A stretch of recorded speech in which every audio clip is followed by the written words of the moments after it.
दोस्तों, अमेरिका को हर दिन करीब करीब $1 अरब का नुकसान हो रहा है। ईरान के खार्ग पर कब्जे का ख्वाब अमेरिका को भारी पड़ सकता है। होर्मुज खोलने की शर्त पर अभी ईरान तैयार है नहीं।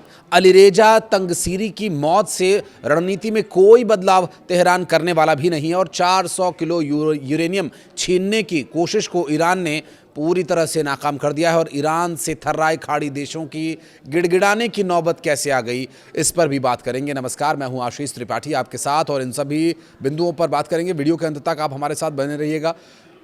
इस वक्त ईरान ने अमेरिका के सहयोगी देशों में मौजूद उनके एयर बेसिस पर जो हमले किए हैं, उसके संबंध में ताज़ा जानकारी ये आ रही है कि सैन्य संपत्ति को काफ़ी नुकसान तो पहुंचा ही है, साथ ही ईरान ने खाड़ी देशों में अमेरिका के बुनियादी ढांचों को निशाना बनाया। इस बीच ईरान ने इजरायल पर जोरदार हमला भी किया। ईरान की तरफ से किए गए इस हमले की इजरायली सैनिकों ने पुष्टि भी की है और IRGC ने मंगलवार को ये बताया कि ईरान की वायुसेना ने सेंट्रल ईरान के इस्फहान शहर के ऊपर अमेरिका के द्वारा निर्मित MQ-9 रीपर लंबी दूरी के ड्रोन को मार गिराया। तो वहीं हिजबुल्लाह ने दावा किया कि उसने सोमवार को इजरायल के उत्तरी शहर हाइफा में ऑयल रिफाइनरी पर ईरानी मिसाइल से हमला किया। हमले के बाद रिफाइनरी परिसर में एक पेट्रोल टैंक में आग लग गई, जिससे इलाके में घना धुआं फैल गया और अभी तक ये साफ नहीं हो सका है कि आग मिसाइल के हमले से लगी या इंटरसेप्ट किए गए मलबे से। एहतियात के तौर पर स्थानीय प्रशासन के द्वारा लोगों को घरों की खिड़कियां बंद रखने और बाहर न निकलने की सलाह भी दी गई थी। ईरान जंग के बीच फारस की खाड़ी में भारत के 18 जहाज और 445 भारतीय क्रू मेंबर्स अभी फंसे हुए हैं। जलमार्ग मंत्रालय ने यह बताया कि वे सभी सुरक्षित हैं। हालात पर लगातार नजर रखी जा रही है। इजरायल की राजधानी यरूशलेम के ऊपर कम से कम 10 जगहों पर धमाकों की आवाजें सुनी गई। इजरायल के सुरक्षा बलों का कहना यह है कि उसका एयर डिफेंस सिस्टम ईरानी मिसाइलों का जवाब दे रहा है। फिलहाल यरूशलेम में सायरन बज रहे हैं। अमेरिका के हमला रोकने युद्ध विराम की कोशिशों की खबरों की सच्चाई ये है कि अमेरिका असल में बौखलाया हुआ है। ईरान में सोमवार को महान एयरलाइंस का एक प्लेन अमेरिकी हमले में क्षतिग्रस्त हो गया। ये इस बात का गवाह है क्योंकि ये विमान मशहद एयरपोर्ट पर खड़ा था और नई दिल्ली यानी भारत आने वाला था। इसका मकसद था भारत से दवाइयों और दूसरी आवश्यक राहत सामग्री को लेकर के ईरान जाना, जो कि भारत लगातार मदद कर रहा है।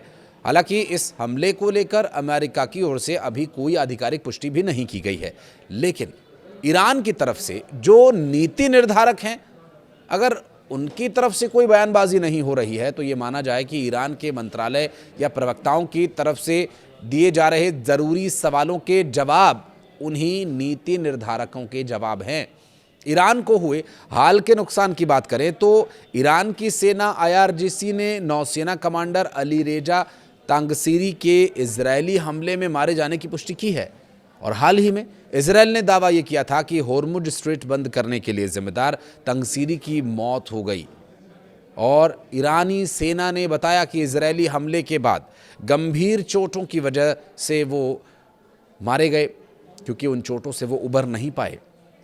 और IRIB ने इस मौत की पुष्टि की है।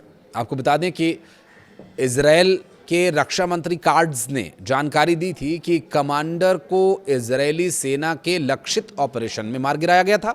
और बता दें कि अलीरेजा तंगसीरी IRGC के नौसेना प्रमुख थे और इस साल 2018 से ही वो इस पद पर तैनात किए गए थे।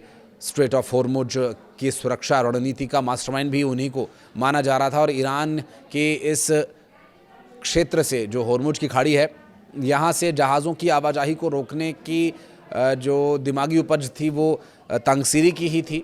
अब तंगसीरी के मारे जाने के बाद स्ट्रेट ऑफ होर्मुज क्या खुल जाएगा, क्या होंगी परिस्थितियां, इस पर आगे बात करेंगे। दरअसल खाड़ी युद्ध में अमेरिका और इजरायल के जहाज़ों को चुनौती देने में तंगसीरी की अहम भूमिका मानी जाती है। और लीरेजा तंगसीरी 26 मार्च को हुए बंदर अब्बास में इजरायली हमले के दौरान घायल हो गए थे। और इससे पहले अमेरिकी प्रेसिडेंट डोनाल्ड ट्रंप ने ईरान को खुली चेतावनी दी है।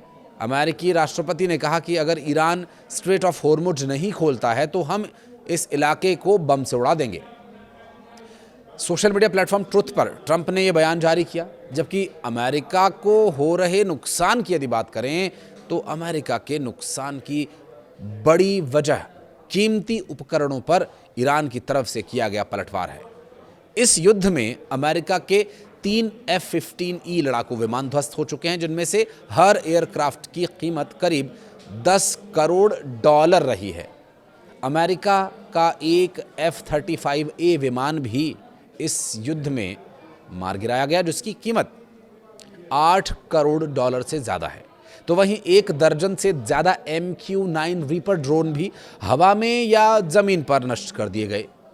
इनके नए संस्करणों की कीमत $3 करोड़ तक है। इस युद्ध में अमेरिका के महत्वपूर्ण रडार और मिसाइल रक्षा प्रणालियों को भी पूरे क्षेत्र में हुए हमलों में नुकसान पहुंचा है। इनमें से कुछ डिफेंस सिस्टम की कीमत करोड़ों और यहां तक कि $1 अरब तक है।